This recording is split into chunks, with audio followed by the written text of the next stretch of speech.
So welcome back to Paz Pod. Phil, how you doing? Good, mate. Yeah, good. Busy week. Busy Um, week. Anything planned this weekend? oh yeah. Well, you've got a lovely touch tournament to enjoy, haven't you? I As have. have quite a few of our listeners and viewers. I, on the other hand, get to go to Peppa Pig World, Love which has Peppa always Pig. been my dream.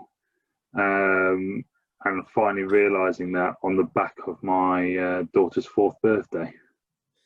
I said to you in the week that I think is a good alternative, and it was me trying to be a good friend. But Peppa Pig's not that bad. Who do you associate with the most at Peppa Pig? Grandpa, um, his name is? no, I'm more. I feel I'm more like Miss Rabbit, the woman that does all the jobs, After the all the shit conversation, jobs. yeah, after the conversation we've just had, I feel like that might be true. um, Yeah, so I will be at this minute in time while people are listening, probably running around. No, you won't, don't lie. I did a run in training, tried to do a dummy line, and got thrown the ball. Should have considered that before exerting calories. So yeah, so that'll be going on. But is this the last game of touch we're going to be allowed to play? No, no. Obviously, the country's been dragged back into not being allowed to see people. You're only allowed six people in a social gathering Mm. from Monday. But yet the IFU have decided that it's absolutely play on for us to train in group of 20s, which I, for one, am delighted about. Yes. Um, but whether that lasts, I don't know. Yeah, I think it's probably a good move to stay at level D for now, just to keep interest up. It's quite hard to go back from level D. I feel going from playing touch and all this, and then going back to groups of six. I think a lot of people would have gone, yeah, no, and Yeah, I think I might have been one of them. yeah, yeah. No training this week. I'm done. I'm done. Very much so. So that'd be good. So we still train at play touch at training and do hopefully some Saturday stuff with touch rugby. If that's the only thing we're allowed to do, we can see what we can do with that. Talk about training. We had the mini and juniors registration and the girls registration this week, didn't we? And I saw Yep, the girls registration. Well, the minis went successfully, but the girls registration had 28 sign-ups. I think that's fantastic. six newbies. So that'd be good. Ranging from under 11s to under 18s, I think. Um, Yeah, they've got two age groups, isn't there? There's two age groups playing. yeah, so that'd be so that's good. So if anyone wants to know about girls rugby, just head over to the Paviors website or message us and we can point you in the right direction. I think it's probably the best way to find out some stuff. From community rugby to international rugby. So we now know that Fiji and Georgia are confirmed in the Autumn Nations Cup League thing. Well, we called it, didn't we? We said it. I think it might have been in the first episode. We said it's a disgrace that Georgia haven't been included, and that Japan and Fiji have been brought in ahead of them. Yeah, And they're listening again. It's the second time they're listening to what we're saying, Tom. I was going to say, And without sounding like a particular former fly half for Newcastle, we that they definitely listen to our podcast. yeah, oh, 100%, I don't know what 100%. it's I good. mean, without us, the world of rugby would be an absolute dismay at the moment. I think our insight into rugby is very much like watching a dissection of a human brain while at university. I think it's very interesting, lots of knowledge, and Painfully boring. it's important. So that'd be good.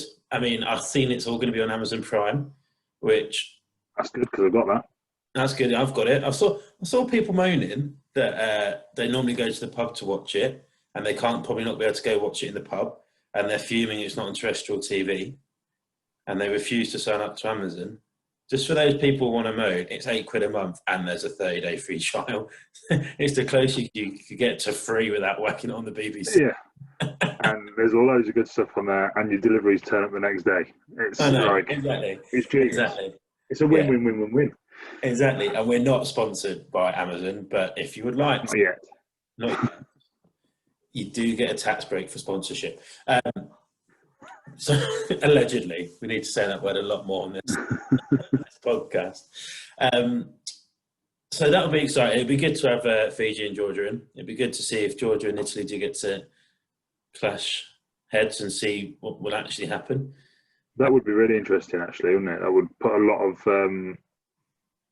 pressure on the IRB or the governing body of the Six Nations to open it up, potentially. Yeah, and also hopefully it's going to inject a bit of money into that kind of Fiji, Samoa kind of area to get some rugby going there, because that's something we've also spoken about. So obviously they've listened to that side of things as well.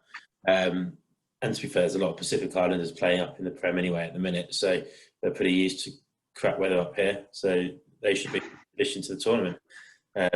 Semi's already working it out, so it's all going well. So this week we're not doing 15s, are we? Well, neither of us know enough about a 15. We both decided we'd do the Lions 15. Neither of us know or care.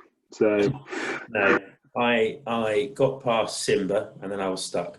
So what we're going to do instead, we've got 3 multiple choice questions each, and winner takes pride, and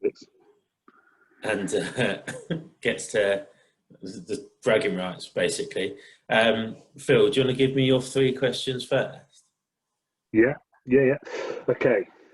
So you've got four options on all of mine, because I'm a good person like that. Which Australian rugby player was the first to score 60 international tries?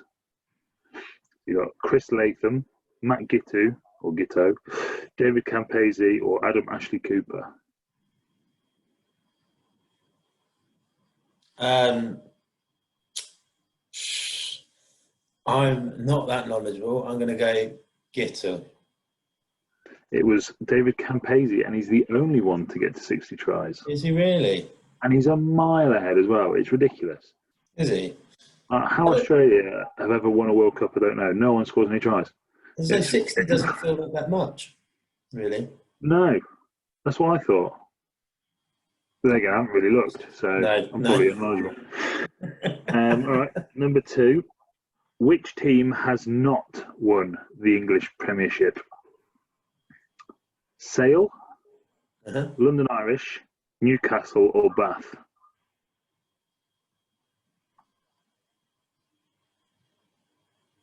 Oh dear, not as much as a nose as I thought I was. Irish. Correct. Yes. Yeah, good. And the final one, who is the most capped Test player of all time? Of all time? Of all time. I'll give you the 4. Okay. Richie McCaw, George Gregan, Alan Wynne-Jones, or Sergio Parise? Oh. Give me the first 2 again. Richie McCaw and George Gregan. George Gregan. I don't know, because some of them are older boys, so they probably get away with it a bit longer. I might go with Gregan. Oh, it was Richie McCaw. Gregan was 2nd or 3rd, I think. Was it? Richie McCaw's on 148. I think Gregan's on 144 or 143. Alan Wynne-Jones has played a lot of rugby. It looks like he's played a lot of rugby. Well, that's true. Yeah, that is true. I thought it was quite interesting. I didn't realise Richie McCaw played so much, but it genuinely looks like he never missed a game for New Zealand since he got to the team. That doesn't surprise me. I mean, it's quite easy to steal a living when you just cheat for 80 minutes. You're going to keep getting in the team, aren't you? Because don't knock it, mate. No, get away with it. All right then. Mine's a bit different to yours, so we'll go. It's still multiple choice. So we'll go from there. So the first question is: Trey Williams is the fastest rugby player recorded over 100 metres. Yeah. Quickly, can he run it? So, is it 10.1 seconds, 10.3 seconds, 10.5 seconds, or 10.7 seconds? Now, I'm sure Carlin Isles was up there as well, so he's got to be quicker than Carlin Isles. So I'm going with 10.3. 10.3. Oh, he ran it in 10.10. I know. Absolutely terrifying. Because I read it and I was like, absolutely not. And then I checked it on a few different sites, so I was like, flipping it. That's fast. That is fast. Can he catch? It doesn't need to. He could thumble it and be there before anyway, so it doesn't matter. Just kick everything in front of him. It doesn't matter. Next one, obviously, Charles Piatow has the most metres gained in the Gallagher Prem this year. Of course. How many metres has he gained in the Prem? So, is it 1,367, 1,477, 1,587, or 1,697? How many games have they played? Like 18. 18 now, yeah. 18, 19. He's probably played 90% of the games. Probably does about 100 a game because he's a freak. 16,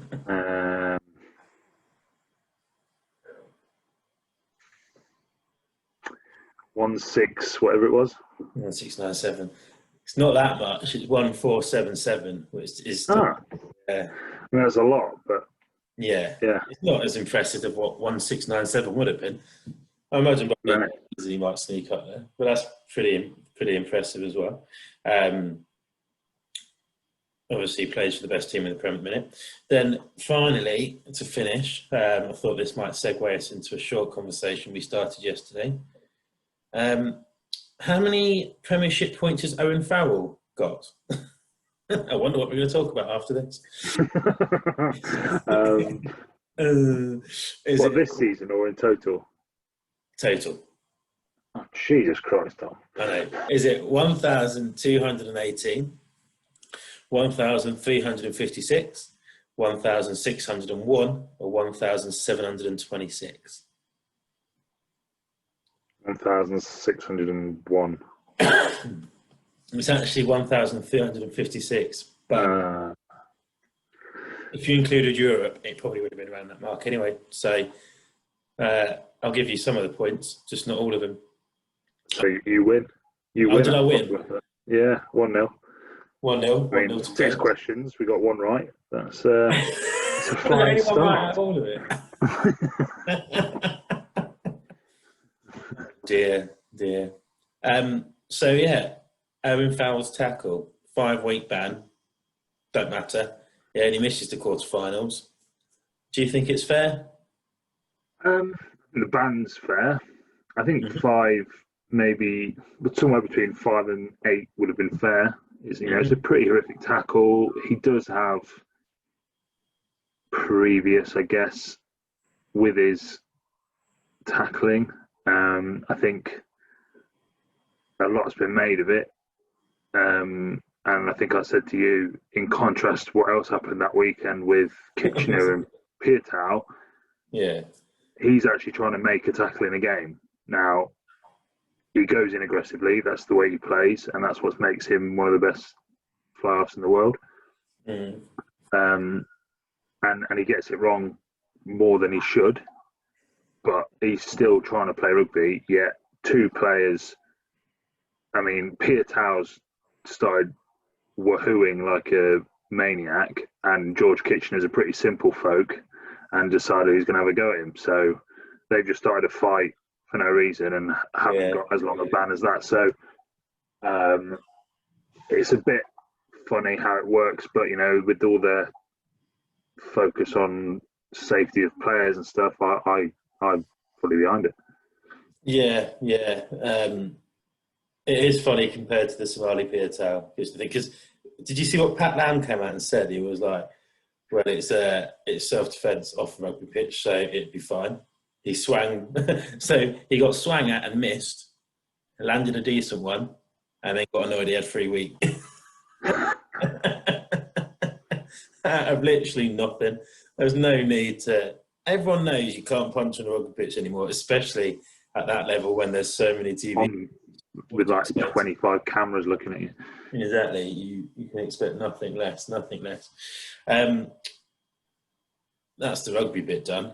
It's just Rusty now. So we chatted to Rusty, who's been involved in the club, from what I can gather, for quite a while, at various different kind of levels from a playing and coaching point of view. But it was a good podcast, good, interesting. Got good insight to the game. Yeah, we got him on to talk about his new initiative up at the club, Pips. More to be explained in a minute, I'm sure. And you know, I've known Rusty since I was about 10 probably, since Rusty sort of burst onto the scene. After when we recorded the podcast, he thought he had played with me. And I had to remind him that the game he thought I played in, I was 12 years old, or maybe less. So, yeah, he didn't take that well, did he? Hey, he didn't take that very well, did he? No, he was a bit upset about that. I think he forgot that I'm not as old as he thinks I am. I think he thought there was a game at Ilkeston once that my dad and Nathan played together, and I went and watched. So Nathan would have been 18, 19, which would have made me 10 or 11 actually. So yeah, I think he was a bit gutted when he realised I was 10 or 11 at that point. Yeah. yeah, definitely. So we'll get into it and catch up after. Cool. So as mentioned, we're here with James Wright, aka Rusty. Rusty, how you doing? Okay, thanks. You? Yeah, good, thank you. Good. Looking forward to this? I wouldn't say looking forward to it, but yeah, I'm up for it. Give it a go. Give it a go. Well, the calibre of guests is definitely improving as the weeks go on. So Is that right? The calibre of guests is getting better. So we've had John T, we've had Jim, and now we're going up to the kind of the classier part of the club, which is nice. Obviously, like we said, we've not actually met properly, so you may not be that classy, but we'll find out throughout. To be honest with you, I think that's a part, and I'm just to fill it in personally. That's all happens. Not at all. So, am I right in thinking that you joined the club in the under-19s, kind of? Yeah, that was the first bit. We got into it a bit at school, a bit of rugby union. We had an RE teacher, Mr. Llewellyn Jones. And he kind of started doing like a lunchtime rugby class and after school. So I kind of got into rugby at comprehensive school, but they didn't really have a team as such and no opposition. So I started looking around, and initially I went to play. I answered an advertisement in the Evening Post for players down at Nottingham Crusaders. And at that time, I wasn't really sure what the difference was between league and union. I said rugby team, innit? So I just turned up down there and played for them for a season. Played rugby league for Crusaders, which was interesting because I used to train down at the Tollbridge at Wilford Road. So I'd cycle down through St Anne's on my bike and everything in the dark, train with them and then cycle back. So, but yeah, that was good for a bit, and then I realised that rugby league's not really the sport for me, and that's when I got up into Paviors. And a mate of mine, his dad used to play his uncle used to play for Paviors, and he suggested we go up there. So we went up there and had a few trial outs with the Colts. And they said, come next week. So I did, and I've been coming next week ever since. Who was it that you started? Who was in that kind of cult age group with you? Anyone that still knocks around the club, or? I was going to say Mark Abthorpe, but he doesn't call up the club anymore, does he? But he's back soon. He says. Yeah. So Alex Pavior, Chris Wiley, there's probably John Dobb there's a few other guys that I've probably not mentioned there, obviously, because there wasn't just 4 of us in the team. But it was a good crack of lads, a good set of lads. We had a good game. Yeah, good crack. It was good. Yeah, and so when you got past the Colts, what senior groups senior teams did you play with? Oh, what was a senior debut? I think was for I think it's for Paviors' 5th team. Well, that's how long ago this was. And we were So I think Rupert was the manager of that. I think I remember him saying to us, "This is your first cap. You're going to come and this is your first cap. Come and play rugby for the senior team and all the rest of it." And I was genuinely expecting some kind of something to wear on my head afterwards. But where's this cap he's talking about? But I think it was just a metaphorical situation, really. That just the gears all up and everything.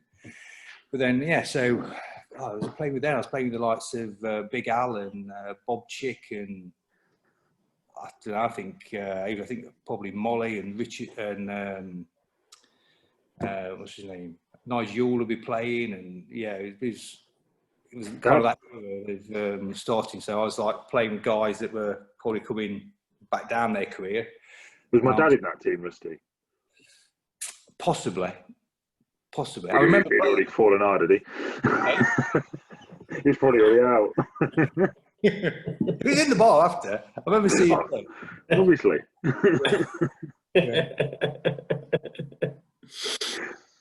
So now, after all the playing, this is just a quick intro anyway. But you're now involved in the mini and junior setup. Is that right? So, what got you involved in kind of age in that, coaching the younger generation of players? Well, I suppose really, rugby's given me a lot. I've got a lot of really good friends. I really like going up to the club and all that kind of thing. And when I go up to the club, a lot of people know me, so they say hello, we have a good chat and stuff like that. It's a really welcoming thing for me. I really enjoy it, and I kind of wanted that. I suppose it's a bit selfish to start with, but I wanted that for my lads as well. Yeah. And I thought, if they go anywhere, whatever they do in the world, wherever they go in the world, if they have a base in rugby and they can go to a rugby club, then they've got kind of like instant mates and really good mates, get people that will have your back and stuff. And so I introduced my boys into rugby. And when the oldest was eligible to play, we were living down in Great Donington in Northampton, which more or less backs onto Wellingborough's ground. So we went up there for a few seasons, and the 2 oldest boys played for Wellingborough for about 3 or 4 seasons. And then we moved back to Nottingham, and then obviously we came straight back to Paviors, really, because that's always been my kind of like rugby home. Cool. So do you coach your current age group as this season, or? Yeah, well, at the minute I'm helping with the under-13s and the under-9s. Oh wow, fingers in a few pies then for the. Yeah, well, we're hoping to find another coach for the under-9s, but at the minute, because I've got a lad in each age group, and because of the COVID thing, because we can separate them and we're running them at different times, then I can get involved in both groups at the minute. Yeah, no, that's cool. That's cool. So something that we mentioned previously, and if we want to go into a little bit of detail with it, if that's right with you, what's PIPS? PIPS. Well, PIPS is an acronym for Parents Influencing Paviors. Parents Influencing Paviors. And it started off as a bit of an idea, really, that when I was looking around and seeing what was happening up at the rugby club at the minis and juniors, particularly the minis, is there'd be a lot of parents stood around on the sidelines. And if you go up there on a Sunday, there's loads of people up there. But when you go to rugby club functions and things like that, like I went to the John Bentley do and the Mark, well, after that, I can't even remember the guy's name. But when you look around all that, there's not that many people, And so I thought, well, what's happening there? Why is it that there's so many people on a Sunday, but not so many people attending these do's and things? And it sort of kind of made me think that perhaps, we're not engaging that side of the club, or that parent element of the club as well as we could do. And I just thought, one of the first things we might be able to do is ask them what they think we should be doing with the rugby club, and how we should be helping to develop their children, really. So PIPS is kind of like a bit of a watered down, like PTA kind of idea, where parents can give us some ideas, give the rugby club some ideas, and help implement them throughout the club. I think it's a really good idea. I had a read through the email that went around the other day. It just kind of touched a lot of things that I've sort of thought myself, especially, so I've been involved in the sort of under 16s and the Colts for quite a few years at Pavs. Yeah. And even at that age, the parents tend to come up and stay up because the sessions are only an hour and a quarter, and by the time they're on, they'll be out again. Yeah. And I've always thought, it's got to be something that these parents could be doing rather than just standing around freezing themselves to death in January out of Pavs. So I think it's a really good idea, Rusty. I hope that people kind of back it up and follow it up, because at the end of the day, it's only going to generate more benefits to Paviors, and like you say, hopefully develop the kids that little bit quicker. Yeah, and I think it's important that we listen to the parents, because they're such a big part of the Paviors Rugby Club, and they deserve a voice. They deserve to have some kind of input into what we're doing, what's happening. I think there's definitely also scope for, I think part of the email mentioned about some kind of social activities sort of akin to rugby. I think there's definitely space for that up at the club. I don't think there's enough maybe done socially for the minis and juniors. Yeah. No, yeah, I think you're right, and I'd love to see more people up at the club, just making use of the community. I mean, it's a nice place to be when the sun's out and all that kind of thing, isn't it? So hopefully, I think that was sorry, mate, one of the really cool things about playing in that new division last year, because we'd been in the what is Midlands 1 East for so long that the clubs we were playing had pretty much been the same clubs we've been playing on and off for 14 years or whatever it was that we were in that division for. And then moving, up into a new league with some teams that have got incredibly nice grounds, like Doncaster Phoenix, obviously play at Castle Park.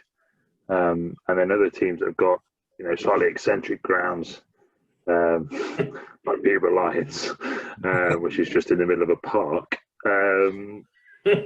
A lot of teams were coming up and saying how nice it was to be up at Paviors, especially the teams that we played sort of September and early October.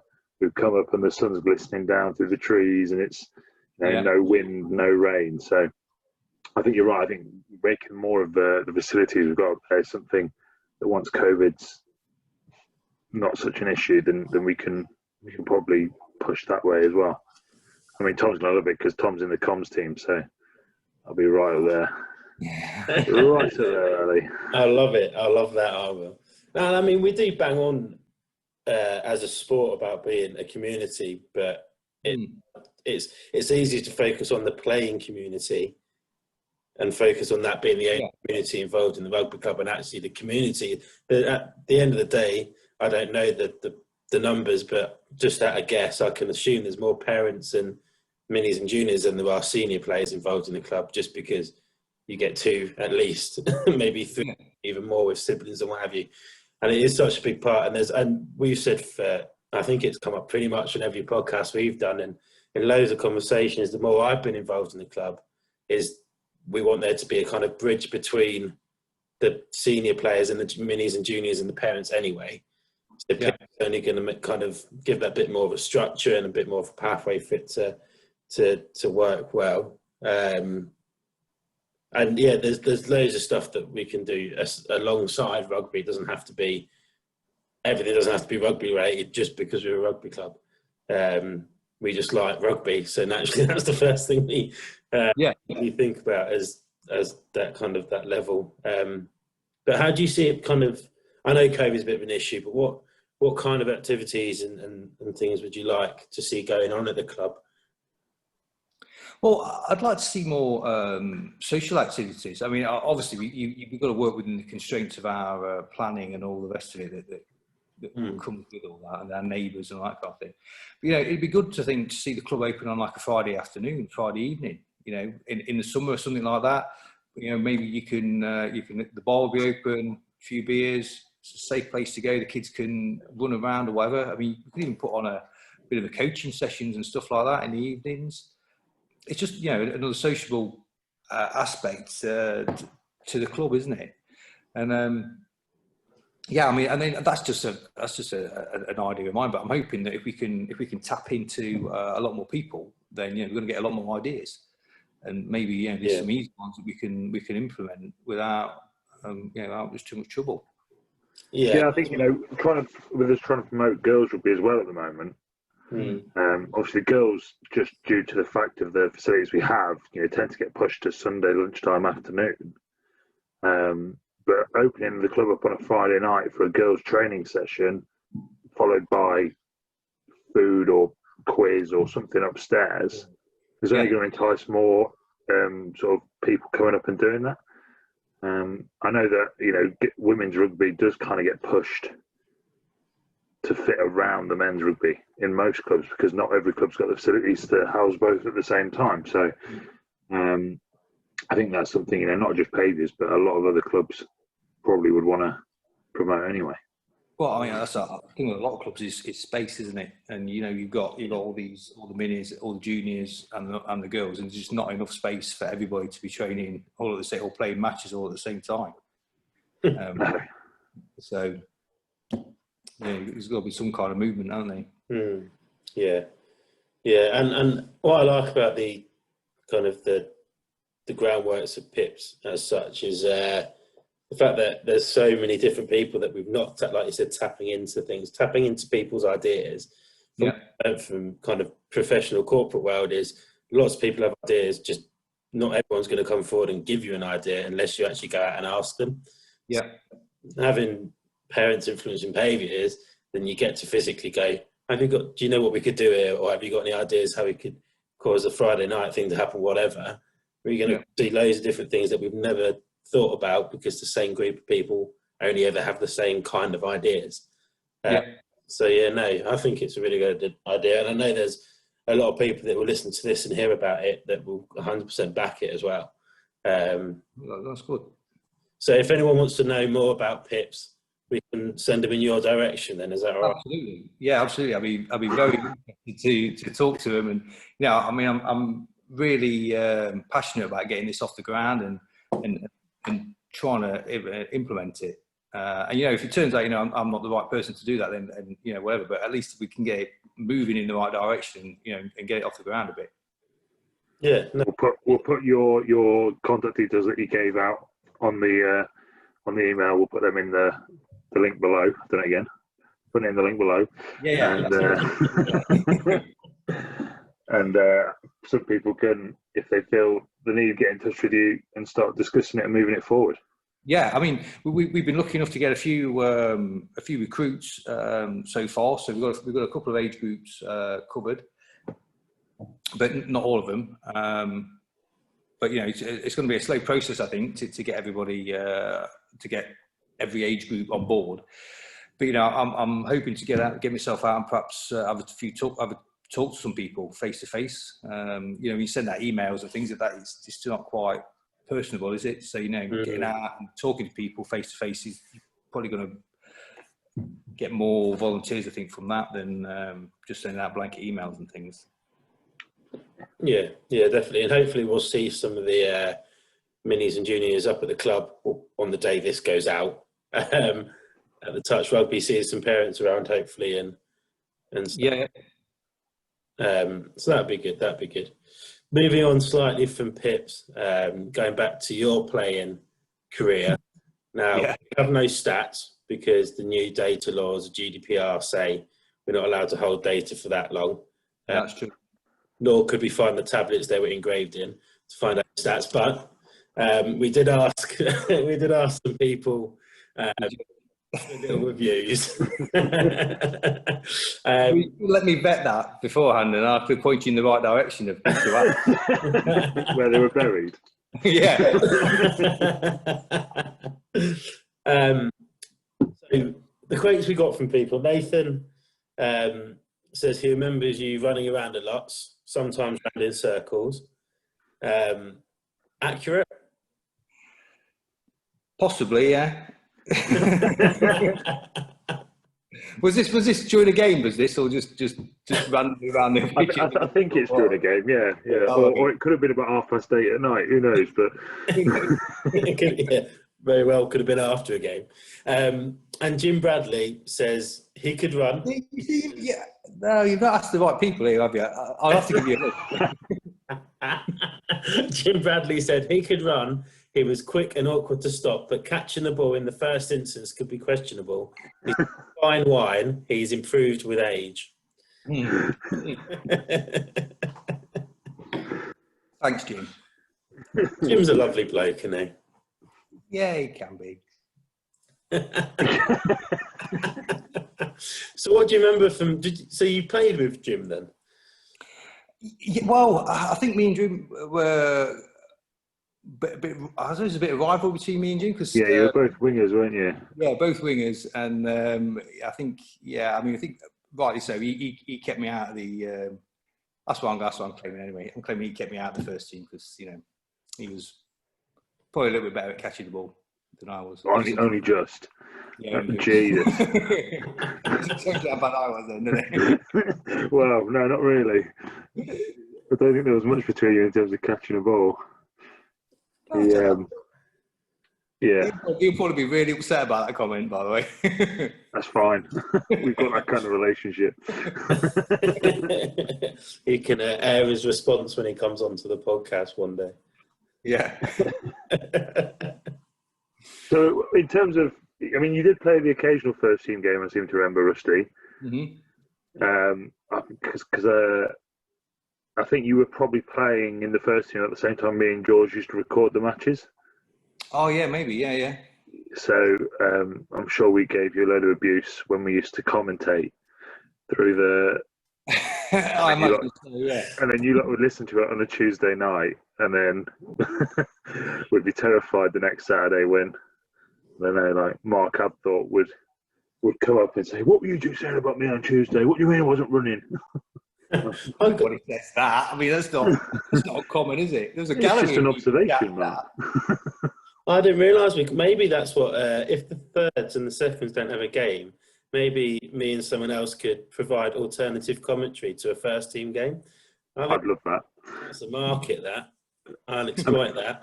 It'd be better with you as a 25-year-old than me and George as 10 and 11-year-olds who, one, don't know that much about what we're talking about. 10 and 11? Hang on a minute. How long was this? Box Brownie you were recording with? I'm only 31. Oh, maybe 12, 13 then. But the worst bit is that because it was me and George, and we're the same now as we were then, we would just talk rubbish, but also forget that we were recording the game. So the ball would disappear off the screen, and then we'd be commentating on it without being able to see it, and then suddenly the camera would go back into.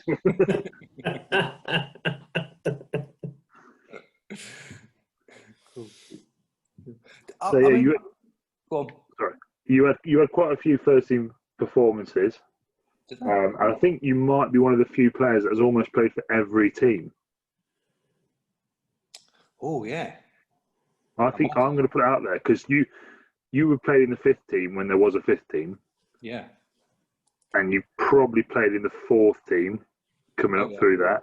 Yeah. And obviously now we still rep out 3 teams. Yeah, I think you've played in all of them. I think you will, yeah. So I think you've played Colts in every senior team that the club's ever put out. Have you played a Vets game yet? I played. I made a cameo against for Bob's Vets. So I don't know if that counts. It'll count. Yeah. That's pretty impressive. You're certainly the first person we've had on who's played for every team. I mean, Gaz Briggs has played for every team that he's able to, but he's not played for the Force and the Fifths. No. Yeah. Do you know what? There might have even been a 6 team out at some points as well. Jesus. Yeah, there were loads of people. When they were doing that, is that when we had the 4 pitches? Yeah, I played on that pitch. Where every time before we played on it, every time we used to sweep the pitch to take the stones off of it. And I remember being very young with a bucket on that pitch for what felt like a day, just walking up and down it when we first got it, taking stones off it. Yeah, that was. Every week it was still full of stones. But they weren't like little pebbles. They were like massive. I swear the farmer would just go out during the week and start just like dusting them out. I wouldn't put that past him. He probably was doing that. That seems like an age ago. Yeah. But it does. So at this point, Rusty, we have a thing called Phil's package. Do we? Yeah. Quite an interesting part of the podcast.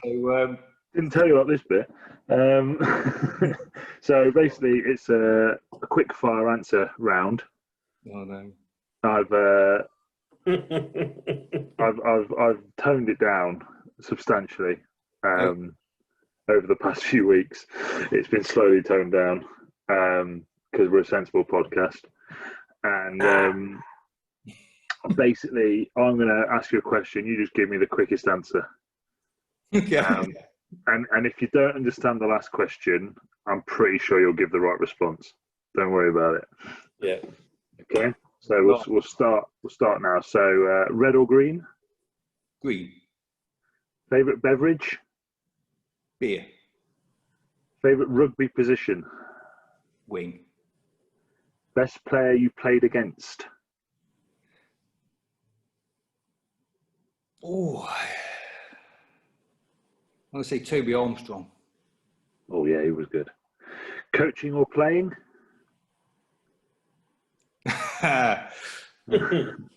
Playing, I think. Who was your favourite opposition? My favourite opposition?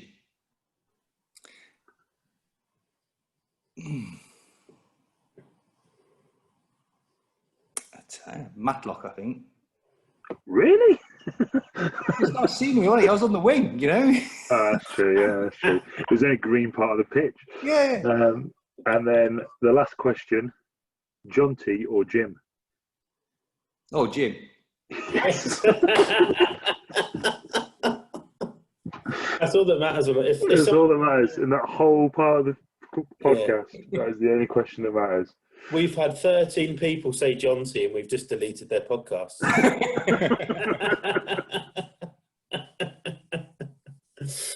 So you said you preferred playing, but what's your worst rugby moment that you remember from playing or coaching, I guess?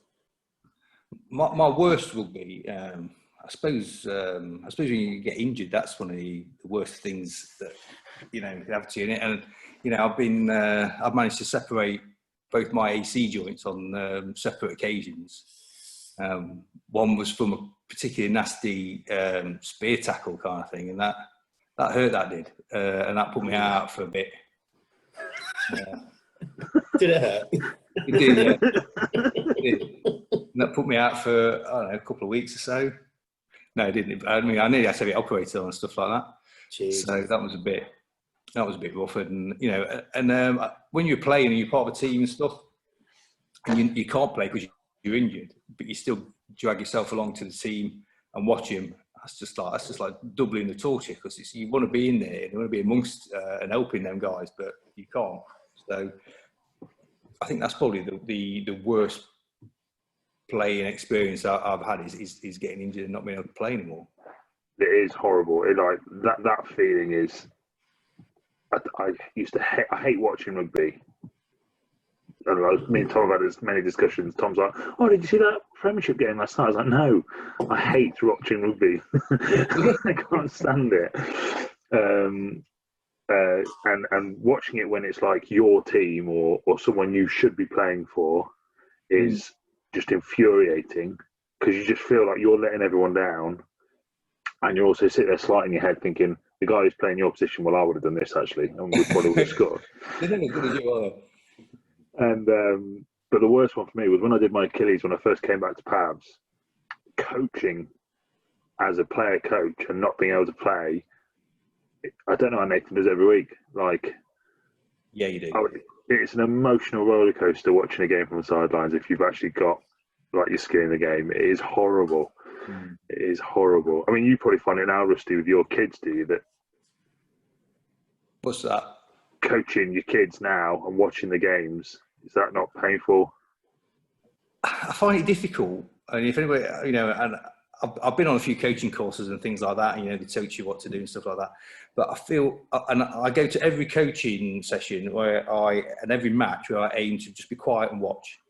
And that lasts for about 2 or 3 seconds, and I'm shouting, you know, look over and, you know, get out wide and spread the ball, and you're bunching up and, you know, and shouting all that. And I just get dragged into the game, even from the sidelines.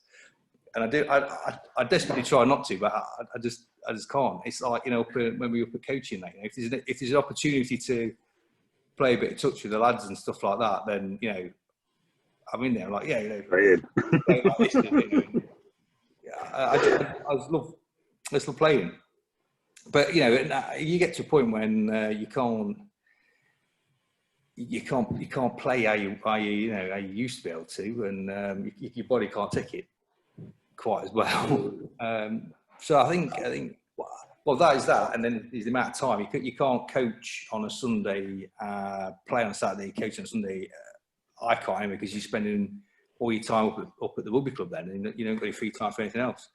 So that's kind of why I dropped off playing a bit, really. Fair enough. What is your favourite rugby memory?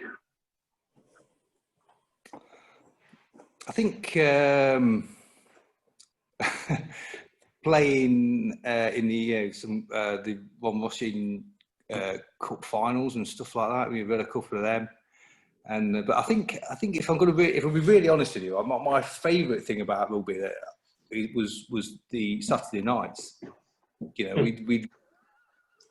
we'd go out into Nottingham as a team and stuff like that, and, you know, and at one point we had a really good second team, and we were really good friends as well, really good mates, and we'd go out on a Saturday night and, you know, down to what used to be McCluskey's and stuff like that, and have just an absolutely blinding time. It was brilliant. So, that is massively, being out with them lads was really the best thing.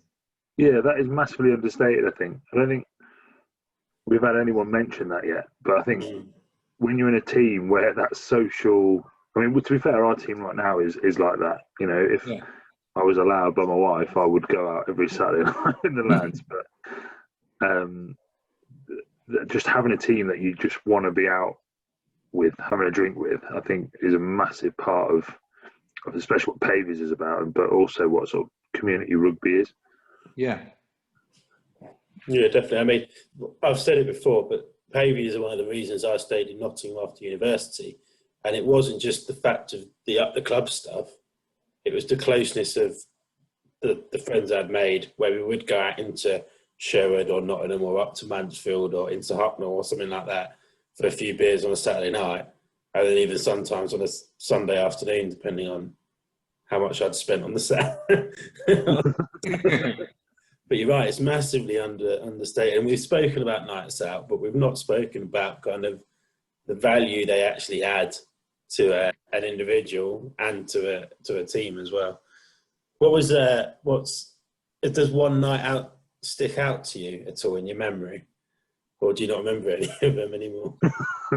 Oh, I mean, there's a few. I mean, there was a few gentlemen's evenings up at the club that that's been hosted up there that have descended into some kind of debauchery. Probably it was the right word for that, and, you know, and you know, there'll be people probably listening to this who'll be thinking, "Don't name any names, whatever you do, right? Don't mention anything about that." And I probably should leave that there. But all I can say is that we've had some cracking times, you know, and you know, there was that time that John England and myself nicked David Hood's taxi, which always goes down as one of our best moments in history ever.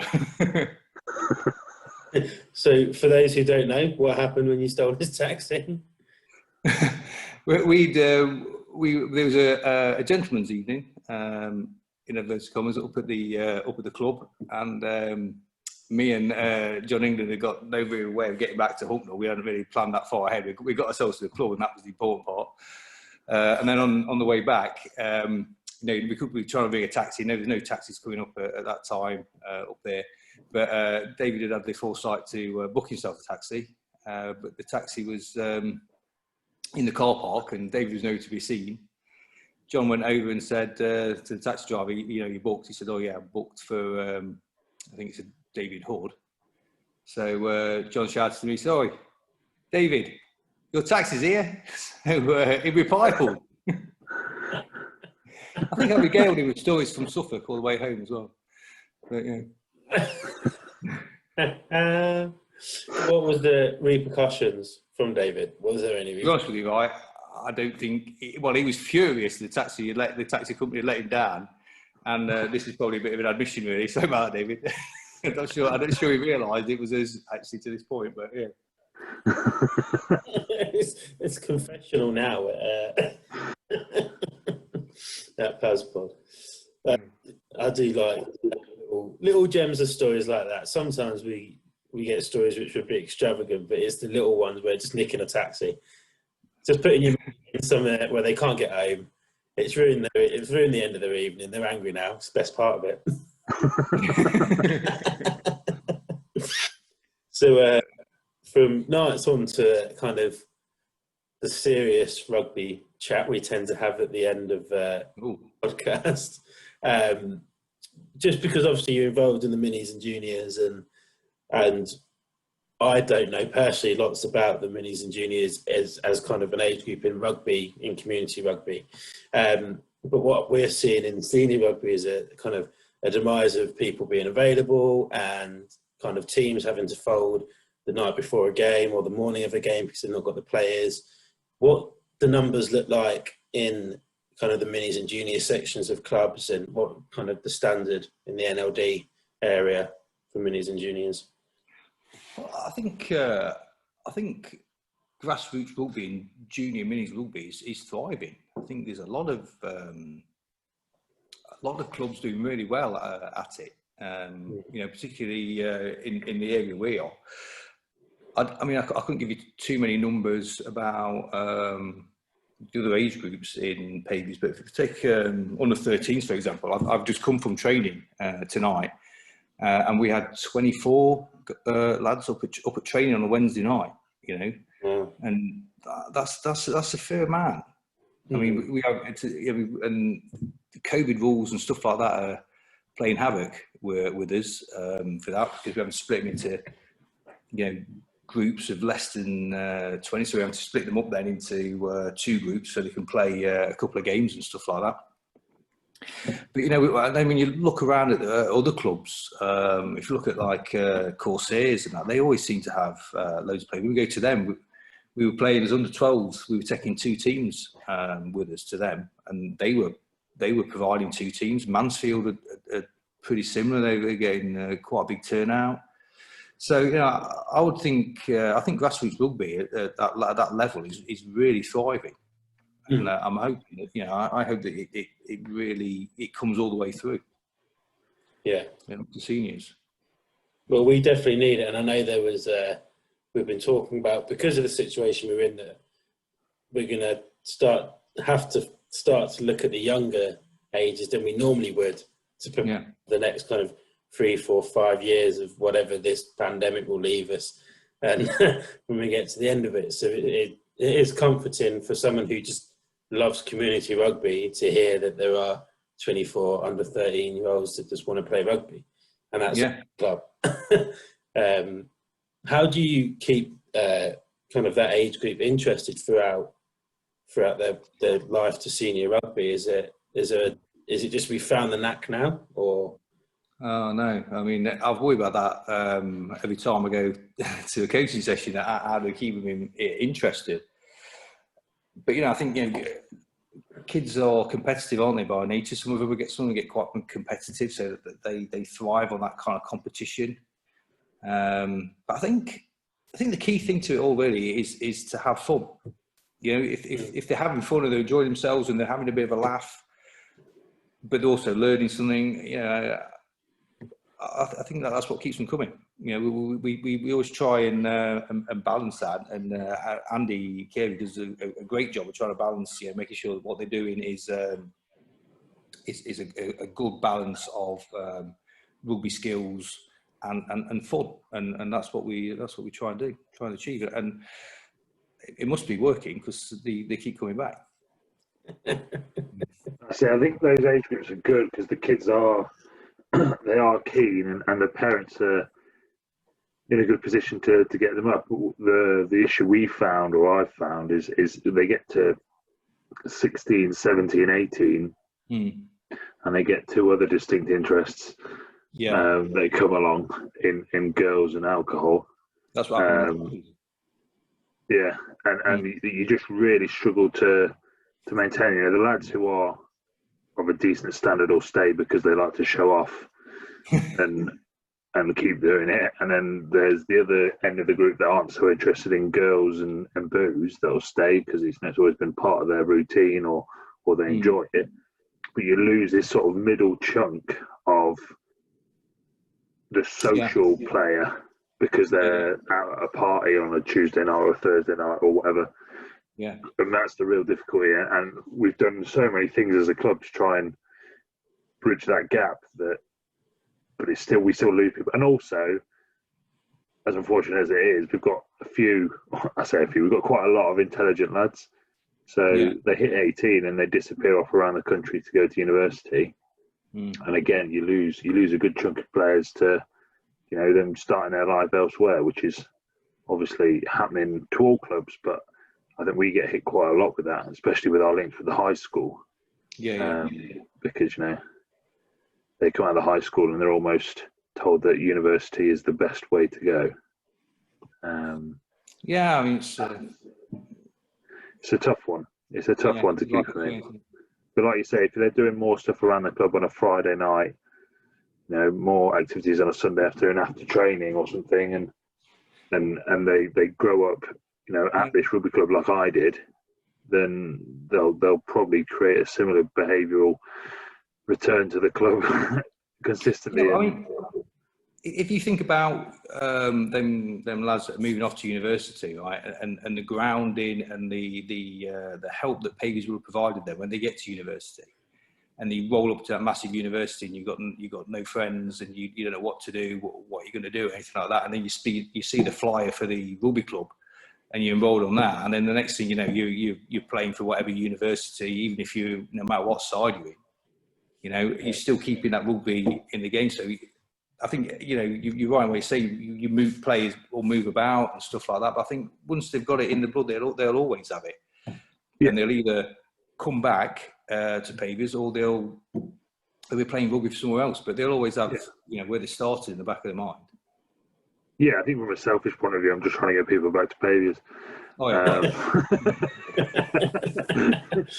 So what basically is Phil saying, if you're currently living outside of Nottingham, move back because we'd like you to come back and play. I think all children should go to university in their born city and not be allowed to leave. I was going to say, I'm a product of Nottingham Trent, and look how well I've turned out. I went to Nottingham Trent as well. Oh, you Trent as well? Yeah. Oh, blimey. 2 GCSEs between you, Jesus. Oh, yeah. How do you spell GCSE?